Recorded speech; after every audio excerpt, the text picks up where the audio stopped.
Party का एक कार्यकर्ता और देश का आईटी मंत्री पहली बार पत्रकार मित्रों से वर्चुअल प्रेस कॉन्फ्रेंस कर रहा है, इसलिए आपका अभिनंदन है। आज एक बहुत ही महत्वपूर्ण विषय पर आपसे बात करनी है। नीरव मोदी प्रकरण से आप सभी परिचित हैं। 13 मई को बॉम्बे हाई कोर्ट के एक रिटायर्ड जज हैं अभय तिपसे, इन्होंने वीडियो कॉन्फ्रेंस से नीरव मोदी के एक्स्ट्राडिशन प्रोसीडिंग में डिफेंस विटनेस के रूप में ये स्टैंड लिया है कि there is no case against Nirav Modi, neither fraudulent transaction nor cheating case would stand the scrutiny of law in Indian court. मतलब एक्स्ट्राडिशन प्रोसीडिंग में नीरव मोदी को पूरी बचाने की कोशिश की है। इसके पहले कि मैं विषय पर आऊं, ये श्रीमान जज अभय तिपसे कौन है? ये मुंबई हाई कोर्ट के एक रिटायर्ड जज हैं और रिटायर होने के लगभग 10 महीना पहले सुप्रीम कोर्ट कॉलेजियम ने इनको इलाहाबाद हाई कोर्ट ट्रांसफर किया था प्रशासनिक कारणों से, on administrative grounds. Therefore, if a judge was transferred about 10 months prior to his retirement from Bombay High Court to Allahabad High Court on administrative ground, that tells its own story. लेकिन उससे भी रोचक बात यह है, इन्होंने 13 जून 2018 को Congress party join किया रिटायरमेंट के बाद। ये सब कुछ डिजिटल रिकॉर्ड पर अवेलेबल है, साइट्स पर अवेलेबल है, आपको पार्टी की ओर से उसको दिया जाएगा। और जब इन्होंने ज्वाइन किया तो इनके ज्वाइनिंग बहुत हाई प्रोफाइल थी। उसमें राहुल गांधी जी, अशोक गहलोत, अशोक चौहान और बाकी एक आध जर्नलिस्ट एमपी जो हैं उनके वो प्रेजेंट थे। मैं वो तस्वीर आपके सामने दिखा रहा हूं, आप स्क्रीन देखिए। तो ये एनआई की तस्वीर है, से अलॉन्ग विद राहुल गांधी, अशोक गहलोत, अशोक चौहान, अपने जो एमपी हैं, जो फॉर्मर एडिटर हैं राज्यसभा के कांग्रेस के। हमने पहले भी कहा है कि नीरव मोदी के मामले में कांग्रेस पार्टी ने हमेशा बचाने की कोशिश की। आपको याद होगा ये पूरा इनका जो उनको मिलता था, आप भी जानते हैं ये पूरी चीज क्या थी। उनको लेटर ऑफ अंडरटेकिंग फेक मिलती थी, उसके आधार पर गारंटी मिलती थी और उसके आधार पर वो कंट्री में एक्सपोर्ट करते थे फॉरेन बैंकों से। और ये सब मामला लगभग अच्छे हजारों करोड़ों का है, जो अंडरटेकिंग 10,000 करोड़ की बढ़ती थी। हमने ये भी कहा था कि इस अधिकांश ये सब कुछ यूपीए 1 यूपीए 2 में हुआ था। और पूर्व में पार्टी की ओर से ये भी बताया गया था कि श्रीमान राहुल गांधी जी ने 13 सितंबर 2013 को नीरव मोदी के एक कार्यक्रम में शिरकत की थी, जिसका कोई डिनायल नहीं हुआ था।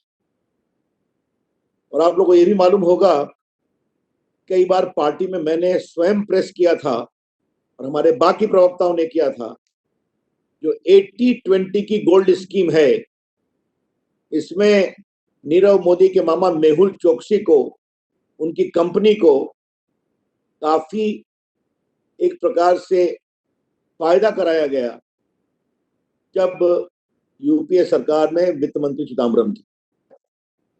और मुझे स्पष्ट रूप से याद है कि एक बार हम लोगों ने ये भी बताया था पत्रकार मित्रों को कि बहुत से आदेश उनको, संभवतः गीतांजलि एक्सपोर्ट्स नाम था मेहुल चोकसी का, उसके संबंध में ये आदेश कब हुए? जब 2014 का इलेक्शन रिजल्ट आ गया था। तो acting government, caretaker government, even after being defeated, took many decisions in a manner deeply questionable.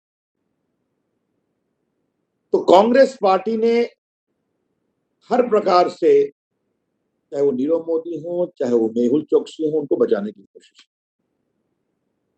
अब जब वो गिरफ्तार हो गए हैं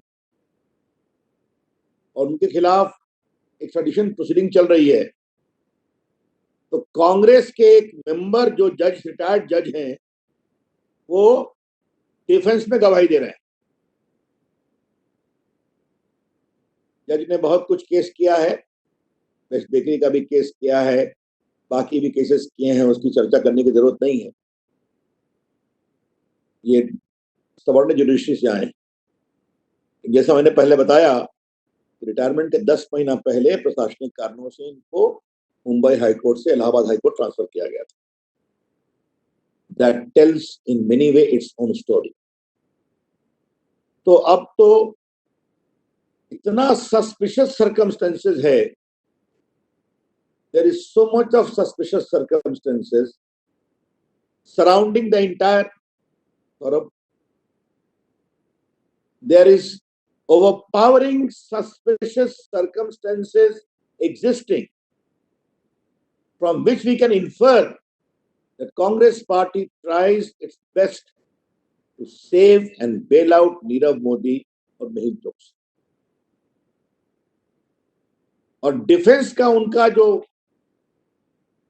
रिटायर्ड जज है, वो भी कांग्रेस पार्टी का मेंबर है। ये बहुत ही भर्त्सना योग्य है और मेरा स्पष्ट आरोप है, ये जज साहब को इंडिविजुअल काम नहीं कर रहे हैं। ये कांग्रेस पार्टी के इशारे पर नीरव मोदी को बचाने की कोशिश की जा रही है। एंड इवन अदरवाइज जितना बड़ा स्कैम किया है नीरव मोदी ने, उस पर यह स्टैंड लेना नो केस ऑफ फ्रॉडलेंट और चीटिंग इज मेड आउट, क्योंकि मीडिया में है, आप लोग देख लें। मैं सब लिंक का नाम नहीं लूंगा, हमारी पार्टी के द्वारा आपको दिया जाएगा। लेकिन उन्होंने जो कहा है कि the offence of criminal conspiracy, cheating and dishonestly inducing delivery of property would not stand up under Indian law. जो लॉ की बेसिक समझदारी रखता है, वो भी ये कह सकता है कि ओपिनियन बिल्कुल ही कोलिसिव है, ये ओपिनियन गलत है। लेकिन जब नीरव मोदी को भारत लाने की देश की अपेक्षा है, भारत सरकार के हस्तक्षेप के बाद उसका बार बार बेल रिजेक्ट हुआ, आज उसको भारत लाने की पूरी कार्रवाई चल रही है, तो उसमें कांग्रेस का एक मेंबर जो रिटायर्ड जज है, उसके बचाव में खड़ा होता है to a legally unsustainable stand. ये है विषय, हम इसे बहुत ही गंभीर विषय मानते हैं। BJP condemns this sinister attempt of the Congress party to bail out this great fugitive from India. I should not call him a great fugitive. He is a criminal, Nirav Modi. And who is trying to bail him out? A Congress member who is a retired judge of High Court. ये जो पूरा विषय है, इसके हम बहुत भर्त्सना करते हैं। ये कांग्रेस का सही चेहरा एक्सपोज करता है। कांग्रेस पार्टी ने जिस प्रकार से बेबुनियाद आरोप लगा करके नीरव मोदी का विषय उठाया था, उनकी सच्चाई सामने आ जाती है, जो डॉक्यूमेंटेड होती है।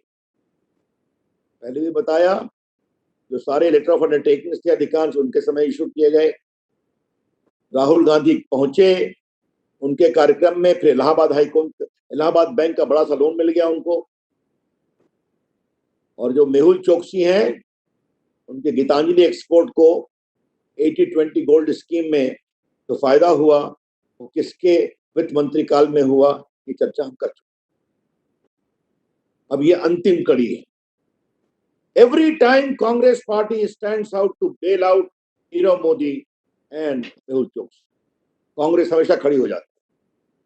हम इसकी भर्त्सना करते हैं और हम देश को यह आश्वस्त करते हैं कि नीरव मोदी को भारत में एक्स्ट्राडिट करके लाने में कोई कसर नहीं छोड़ी जाएगी। और हमारी ओर से ये जो कोल्यूसिव ओपिनियन है ऑफ ए रिटायर्ड जज who is a Congress member, इसको भी हम एक्सपोज करें। That's all from my side, friends.